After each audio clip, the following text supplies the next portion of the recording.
Praise the Lord. கர்த்தருக்கு சோத்திரம். கர்த்தர் உங்களை ஆசீர்வதிப்பார். இந்த காணொளியை பார்க்கும் யாவருக்கும் இனிய வணக்கங்கள். இந்த நாளில் நாம் கேட்கப் போகிற வேத வார்த்தையின் தலைப்பு ஜெபமே ஜெயம். ஜெபமே ஜெயம்.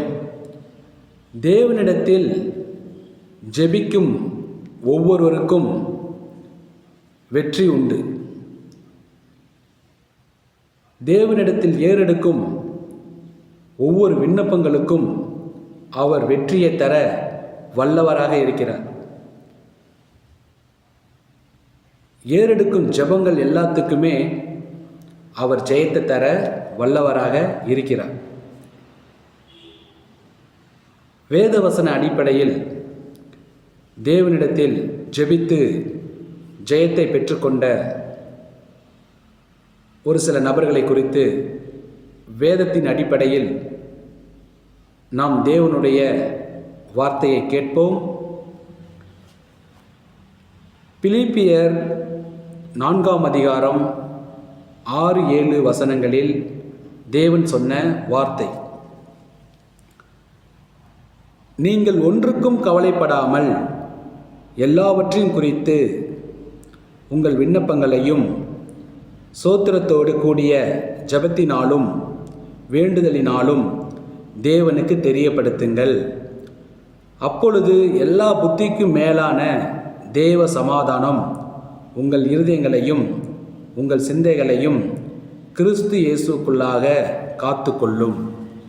பிலிப்பியர் 4 அதிகாரம் 6-7 வசனங்களில் நம்முடைய வாழ்க்கையில் இருக்கிற எந்த பிரச்சனையாக இருந்தாலும், எந்த ஒரு கண்ணீர் கவலையான காரியங்களாக இருந்தாலும், வியாதியாக இருந்தாலும், மரணத்தின் படுக்கையாக இருந்தாலும், எந்த பிரச்சனையாக இருந்தாலும் நாம் ஒன்றுக்கும் கவலைப்படாமல் ஆண்டவராகிய இயேசு கிறிஸ்துவிடம் இந்த காரியங்களை ஜெபத்தில் அவருக்கு தெரியப்படுத்தும் போது நமக்கு மிகுந்த ஒரு சமாதானத்தை கட்டளையிட்டு அந்த காரியத்திலிருந்து நமக்கு விடுதலை தர வல்லவராக இருக்கிறார். அதிலிருந்து நமக்கு விடுதலை கொடுத்து அந்த ஜெயத்தை கட்டளையிட அவர் வல்லமுள்ள தேவனாக இருக்கிறார். தொடர்ந்து சங்கீதம் 91:15 வசனம். சங்கீதம் 91:15 வசனம்: அவன் என்னை நோக்கி கூப்பிடுவான், நான் அவனுக்கு மறு உத்தரவு அருளிச் செய்வேன். ஆபத்தில் நானும் அவனோடு இருந்து அவனை தப்பிவித்து அவனை கனப்படுத்துவேன். சங்கீதம் 91:15 வசனத்தில் தேவன் நமக்கு சொல்வது, ஆபத்து நேரத்தில் அவரை நோக்கி கூப்பிடும்போது அந்த ஆபத்திலிருந்து இயேசு நமக்கு விடுதலை கொடுத்து நம்மளை காப்பாற்ற வல்லவராக இருக்கிறார். அதிலிருந்து நம்மளை காப்பாற்றுகிறார். நம்முடைய வாழ்க்கையில் பல பிரச்சனைகள், வேதனைகள், கண்ணீர், இப்படியாப்பட்ட நேரங்களில், பயங்கரமான மரண அவஸ்தைகளில், ஆபத்து நேரங்களில் நாம் ஆண்டவராகிய இயேசு கிறிஸ்துவை நோக்கி ஜெபிக்கும்போது அந்த ஜெபத்தை அவர் கேட்டு நமக்கு விடுதலை தர வல்லவராக இருக்கிறார். அதிலிருந்து நம்மை காப்பாற்றுகிறார். சங்கீதம் 91:15 வசனம் அப்படியாக நமக்கு சொல்லப்படுகிறது. தொடர்ந்து மத்தேயு 7:7: கேளுங்கள் அப்பொழுது உங்களுக்கு கொடுக்கப்படும். மத்தேயு 7:7 வசனங்களில் தேவன் நமக்கு சொல்வது, கேளுங்கள் அப்பொழுது உங்களுக்கு கொடுக்கப்படும். நம் தேவனிடத்தில் கேட்கும் ஒவ்வொரு காரியத்திற்கும், ஏறெடுக்கும் ஒவ்வொரு ஜெபத்துக்கும் அவர் செயல்பட்டு அதற்கான காரியங்களை கொடுக்க அவர் வல்லவராக இருக்கிறார். மத்தேயு 7:7 வசனங்களில் சொல்லப்படுகிற வார்த்தை, கேளுங்கள் அப்பொழுது உங்களுக்கு கொடுக்கப்படும். நம் ஆண்டவரிடத்தில் நம்முடைய பிரச்சனைகளை சொல்லும்போது, அதற்கு விடுதலை கேட்கும்போது இந்த வசனத்தின்படி அவர் நமக்கு விடுதலை கொடுக்கிறவராக இருக்கிறார். நாம் கேட்கும் ஒவ்வொரு காரியத்துக்கும் அவர் அதை செய்ய கொடுக்க வல்லவராகவும் இருக்கிறார். நம் ஆண்டவராகிய இயேசு கிறிஸ்துவிடம் கேட்கும்போது நமக்கு அது கொடுக்கப்படும். இப்படியாப்பட்ட வசனங்களை வேதத்தில் தேவன் நமக்காக வைத்திருக்கிறார். பிலிப்பியர் 4:6-7 வசனங்களில், ஒன்றுக்கும் கவலைப்படாமல் எல்லாவற்றையும் என்னிடத்தில் சொல்லுங்க, நான் உங்களுக்கு விடுதலை தரேன் அப்படி என்றும், சங்கீதம் 91:15 ஆபத்து நேரத்தில் என்னை நோக்கி கூப்பிட்டு ஜெபம் பண்ணுங்க, நான் உங்களுக்கு அதிலிருந்து விடுதலை தரேன் என்றும், மத்தேயு 7:7 என்னிடத்தில் கேளுங்க, நான் உங்களுக்கு அதை கொடுப்பேன் என்றும் தேவனுடைய வேத வசனம் நமக்கு சொல்லப்படுகிறது. இந்த பிரகாரம் வேதத்தில் யார் செய்து அதெல்லாம் பெற்றுக்கொண்டார்கள், இந்த ஜெபத்துக்கான ஜெயத்தை யார் பெற்றுக்கொண்டார்கள் என்று ஒரு சில நபர்களை குறித்து வேதவசன அடிப்படையில் நாம் பார்ப்போம். ஆதியாகமம் 25:21 வசனம். ஆதியாகமம் 25:21 வசனம். மலடியா இருந்த தன் மனைவிக்காக ஈசாக்கு கர்த்தரை நோக்கி வேண்டுதல் செய்தான். கர்த்தர் அவன் வேண்டுதலை கேட்டருளினார். அவன் மனைவி ரெபேக்காள் கர்ப்பந்தரித்தாள். ஈசாக்கு ரெபேக்காள் இருவரும் கணவன் மனைவி. திருமணமாகி குழந்தை இல்லாத ஒரு சூழ்நிலையில் அவர்கள் வாழ்ந்து கொண்டிருக்கார்கள். அப்பொழுது ஈசாக்கு தேவனை நோக்கி தன் மனைவிக்காக, தன் மனைவி பிள்ளை பெற வேண்டும் என்பதற்காக தேவனை நோக்கி ஜெபம் செய்கிறார். இந்த ஜெபத்திற்கு பலனாக தேவன் அந்த விண்ணப்பத்தை கேட்டு ரெபேக்காளுக்கு குழந்தை பாக்கியத்தை கட்டளையிடுகிறார். அந்த ஜெபம் ஒரு ஜெயமாக மாறுகிறது. ஈசாக்கு தேவனை நோக்கி ஜெபம் செய்தார். தேவன் அந்த ஜெபத்தை கேட்டார். ரெபேக்காளுக்கு அந்த குழந்தை பாக்கியத்தை கட்டளையிட்டார். இந்த ஜெபம் ஈசாக்குக்கு ஜெயமாக மாறியது. அடுத்து 2 நாளாகமம் 32:24 வசனம். 2 நாளாகமம் 32 அதிகாரம் 24 வசனம்.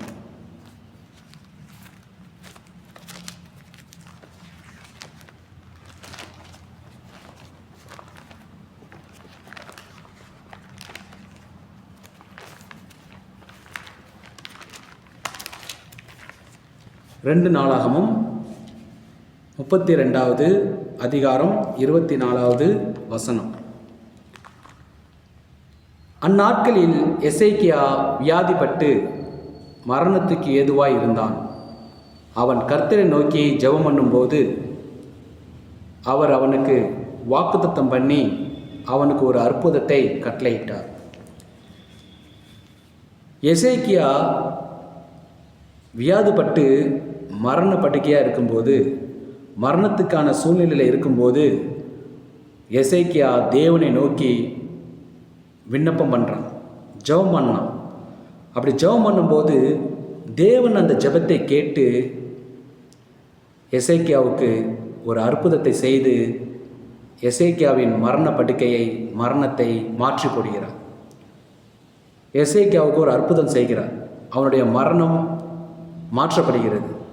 அவன் மரணத்துக்கு ஏதுவாக இருந்தான் அப்படின்ற ஒரு சூழ்நிலை இந்த ஜெபத்தின் மூலம் அது மாற்றப்படுகிறது. அவன் சாகாமல் தப்பி வைக்கப்படுகிறான். காரணம் ஜெபம். அப்போ எசேக்கியாவோட அந்த ஜெபம் ஜெயமாக மாறி அவனை மரணத்திலிருந்து மீட்டெடுத்தது. ஸோ ஜெபத்துக்கு வல்லமை உண்டு. தேவனிடத்தில் செய்யும் ஒவ்வொரு ஜெபத்துக்கும் ஜெயம் உண்டு, வெற்றி உண்டு. அடுத்து 1 சாமுவேல் 1 அதிகாரம் 8 வசனம்.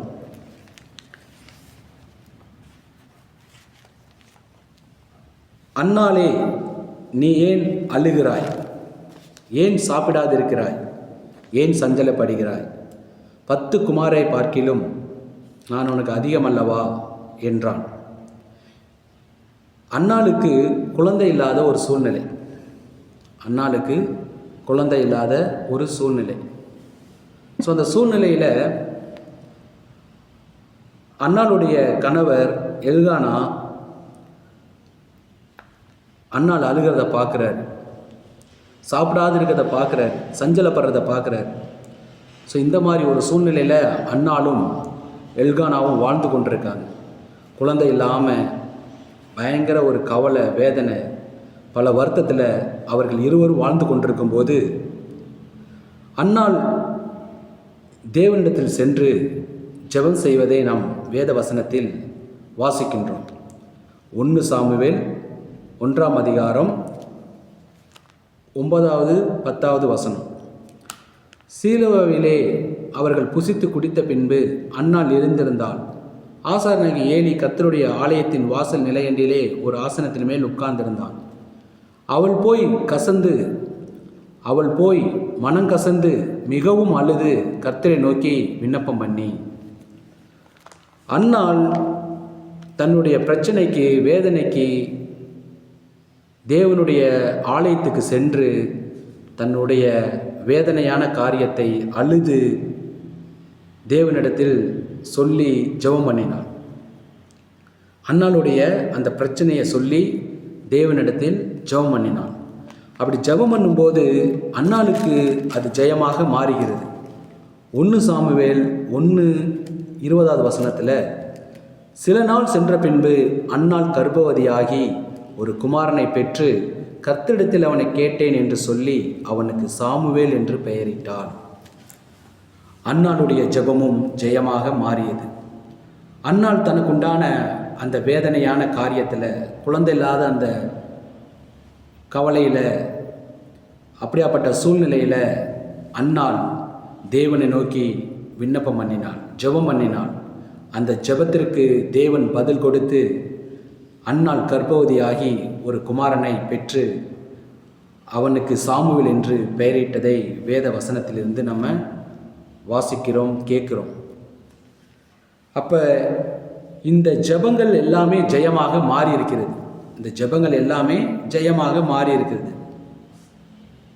பிலிப்பியரில் தேவன் சொன்னதுபடி, நீங்கள் எதுக்கும் கவலைப்படாமல் எல்லா இடத்தையும் என்னிடத்தில் சொல்லுங்கள், நீங்கள் ஒன்றுக்கும் கவலைப்படாதீங்க, எல்லாத்தையும் என்னிடத்தில் சொல்லுங்கள், நான் உங்களுக்கு விடுதலை தரேன் அப்படின்னு சொன்ன வசனம் தேவனுடைய வார்த்தை. சங்கீதம் 91:15 ஆபத்தில் என்னை நோக்கி கூப்பிடுங்க, நான் உங்களுக்கு விடுதலை தரேன் அப்படின்னு சொன்ன தேவனுடைய வார்த்தை. மத்தேயு 7:7 சொன்ன வசனத்தின்படி, கேளுங்கள் அப்பொழுது உங்களுக்கு கொடுக்கப்படும் என்ற தேவனுடைய வார்த்தை. இதெல்லாம் தேவன் நமக்கு கொடுத்த ஜீவனுள்ள வார்த்தைகள். இந்த வார்த்தையின் பிரகாரம் ஈசாக்கு ஜெபம் பண்ணினார், அது ஜெயமாக மாறியது. எசேக்கியா ஜெபம் பண்ணினார், அது ஜெயமாக மாறியது. அன்னாள் ஜெபம் பண்ணினாள், அது ஜெயமாக மாறியது. ஜெபம் ஒருபோதும் வீணாகாது. ஜெபம் ஜெயத்தை கண்டிப்பாக கொடுக்கும்.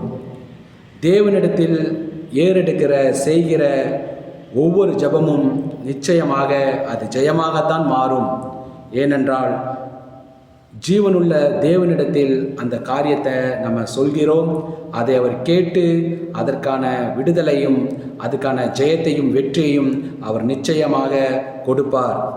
வேதத்தில் 3 நபர்களை குறித்து நாம் பார்த்தோம். 3 பேருமே அந்த ஜெபத்தை ஏறெடுத்து ஜெயத்தை பெற்றுக்கொண்டார்கள்.